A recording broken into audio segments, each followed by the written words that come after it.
SpongeBob remembers dying, and the ocean remembers with him. World 1. The ocean that remembers dying, the ocean doesn't forget. It replays the moment you stopped breathing. Again and again. Here, in this version of Bikini Bottom, everything echoes that final gasp. The coral towers, once so vibrant, now stand like skeletal fingers clawing at a sky that offers no light. They are tombstones, each one marking a memory that refuses to fade. The water itself is thick, heavy, like liquid night. It clings to you, not with the gentle caress of home, but with the cold, possessive grip of the grave. SpongeBob walks, but it's not a walk of purpose. It's a drift, a slow, agonizing pilgrimage through the ruins of his own life. His familiar square form flickers and glitches, a corrupted file in a dead system. With each stutter, he feels the water rush into his lungs again, the pressure building, the silent scream that no one heard. His body remembers the crack, the impact, the moment the light in his eyes was extinguished. He feels it over and over, a phantom pain that has become his only reality. This isn't hell. Hell would be a release. This is an archive, and he is its sole repeating entry. Faces materialize in the murky depths. They are not his friends, not anymore. They are twisted reflections, watery specters with gaping mouths that whisper his name on the currents. SpongeBob, they gurgle, the sound distorted, stretched into a mournful dirge. Is it the ocean speaking through them, or are they fragments of his own fractured mind, desperate for connection in this endless solitude? He reaches out a trembling hand, but his fingers pass right through them, disturbing the water and sending ripples of their whispers across the seabed. They offer no comfort, only the chilling confirmation that he is known here. He is seen. He is remembered not for his laughter, but for his last silent moment. The crusty crab sign flickers, its letters spelling out not a welcome, but a warning that has long since been ignored. This world isn't designed to torture him. It simply is. It is the natural state of an ocean that has tasted death and found it to its liking. The water keeps its dead close. It never lets go. World 2 beneath Bikini Bottom. The ground gives way.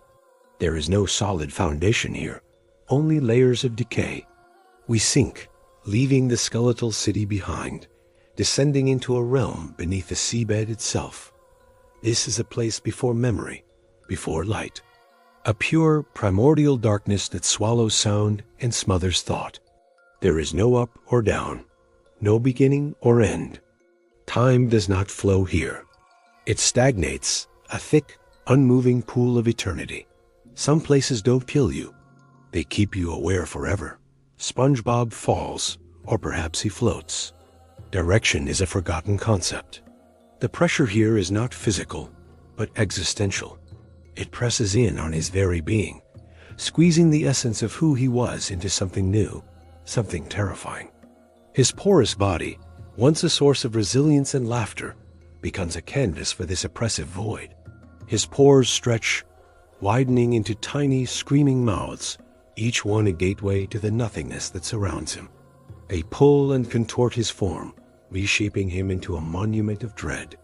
His limbs elongate, his square edges warp and curve into unnatural angles.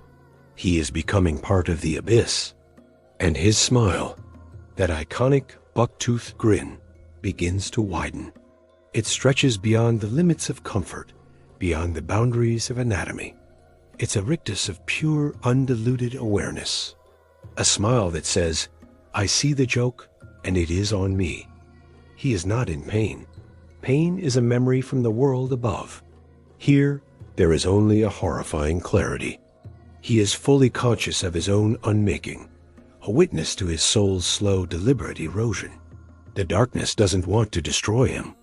It wants to know him, to peel back every layer of his joyful past and fill the spaces with its own silent, eternal emptiness. There is no escape because there is nothing to escape from. This isn't a prison. It's a state of being. He has sunk below the story of his life and death and has arrived at the blank page that comes after the end. A page that will never be filled. World 3. The place SpongeBob never left. And then, light. Not a gradual dawn, but an instantaneous jarring shift. We are back. Bikini Bottom. But it's perfect. Too perfect. The colors are brilliant. The sunlight dapples the sand, and the gentle hum of a happy, bustling city fills the air. Gary meows from atop a pineapple. Squidward grumbles from his window, and Patrick waves with a cheerful, vacant expression. Every detail is exactly as it should be, a flawless photograph of a perfect day. But the photograph never changes, nothing moves. Gary's meow is a silent, open-mouthed shape. Squidward's complaint is frozen on his lips. Patrick's wave is locked in place, an eternal, static greeting. The bubbles rising from the coral are suspended in mid-air, crystalline orbs holding a moment captive forever. This isn't a memory, it's a museum. A diorama of a single perfect second, meticulously crafted and utterly lifeless. SpongeBob stands in the middle of his street, the only thing with the capacity for motion. He looks at his friends, their smiles wide, their eyes glassy and unfocused. He reaches for Patrick, his best friend, but his hand stops just before making contact, repelled by the sheer wrongness of it all. They are here, but they are not with him. The chilling realization washes over him, a cold tide far more terrifying than the dark ocean. This world didn't trap him. It continued without him. This isn't his afterlife. This isn't a dream.